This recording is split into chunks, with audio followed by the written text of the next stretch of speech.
Ang sarap ng kape ko dito sa Bangin habang nagtatrabaho ako dito. Tinimplahan ako ni Chef Michelle ng ano to Caramel?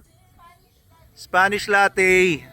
Sarap. Sarap ng pagkaagawa. Magkano benta nyo sa Spanish latte na ganito ngayon?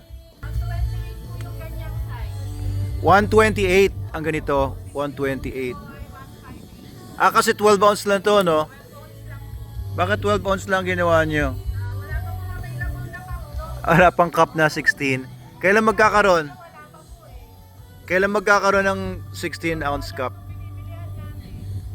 Malalaman pa. So ito pa lang available dito pero ang sarap.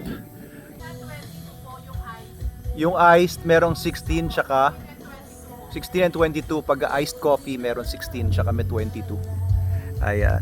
Chill dito. Ang sarap magtrabaho dito guys. Malakas ang wifi. So if you want to work here, pwede po. Bili kayo ng coffee, bili kayo ng merienda. And you can work here dito sa Bangin Restaurant. Sa tabi lang ng Manalo Resort Festival Food Park. Mamaya-maya lang kasi ang oras ngayon ay kasi 7 o'clock lang. Mamaya-maya lang ay may tutugtog na entertainers tayo. Sila Ma'am M. Si Ma'am M at saka si Miss Mini ang entertainers natin every Monday. Pwede kayo mag-chill dito sa Bangin. Pwede kayo doon sa may kubo tumambay. Pwede kayo doon sa may ilalim ng puno ng kalumpang tumambay or dito.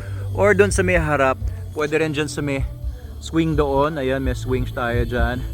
And meron din tayong swing dito. Or kung dalhin nyo yung kape doon sa may bridge natin or doon sa harap ng stage if you want to be entertained while you're working.